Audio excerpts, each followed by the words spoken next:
Just a quick shot. This is to the right. The darker soil is where I've worked with foliar feeds and mulches and improved that soil nutrition over, well, it would have been about the last year and a half now. And then on the left is where I did not mulch, and I've been tilling and not managing soil well. And you can see it's much lighter, much less organic matter, much less dark. So that's what foliar feeds and mulches can do in a year and a half. You can see that soil on the right is shades darker. Obviously, I have not gotten back to plant this or mulch it yet, but that is coming soon. I'm kind of waiting to get the tractor back so I can move some major mulch. And I'm going to plant a tremendous amount of stuff in here for the honeybees you just saw,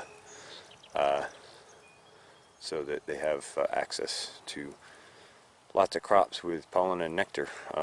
Probably will do a mix of sunflowers and sweet potatoes and possibly some corn, definitely some squash, probably some delicata squash, and may mix in garlic, onions, and a few other things. I want to do a real high crop diversity in this area this year, and work the foliar feeds and work the honeybees and really start putting all these system pieces together to work a little more symbiotically and efficiently. Alright, that's that for now. You might wonder why my fingernail's dirty. Well, I'm planting garlic. This is Red Russian. We had a really bad year at the end of the season last year, as I just mentioned. Lost some of the Red Russian garlic to various weather-related issues. I did save a bunch over the winter. I've sorted out some of the better seed from it, and I did try to cold acclimatize it for a month and a half. We'll see what it does. I'm going to put it in. If it doesn't divide to cloves this year, I'll just leave it for another year, and hopefully the following season it'll come back and do its thing.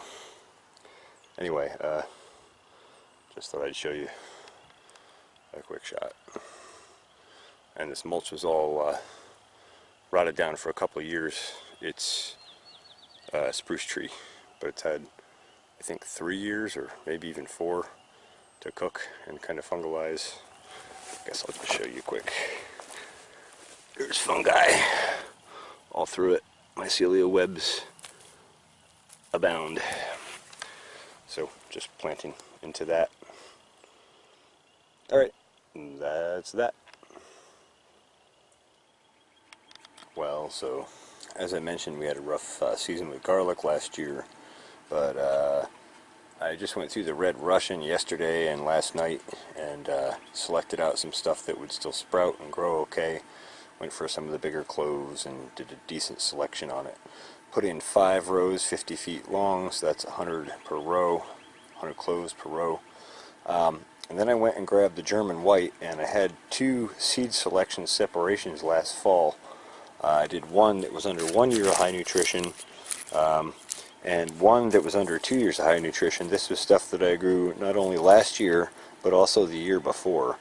And I just want to point out the massive difference in clove size, bulb size, and vigor and firmness of the bulb. Even after a really rough season last year, we lost a good bit of garlic to mold after drying or during drying. It was just a horrible wet. It rained for 3 months at the end of the season, basically. But these German white that have been in 2 years high nutrition are some massive cloves and some massive bulbs, and I think they're going to do really well. So I'm looking forward to propagating these forward, and these will become a new excellent seed stock. And then some of these over here are last year's, and I guess I'm just going to show you because I'm not even probably going to extract most of these bulbs.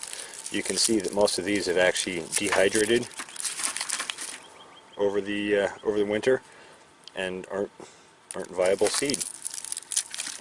Pretty slim pickings in comparison. So that is one of the differences that you will see in stuff grown in proper trace mineral nutrition with proper biology present and really good care with foliar feeds. You can make massive differences.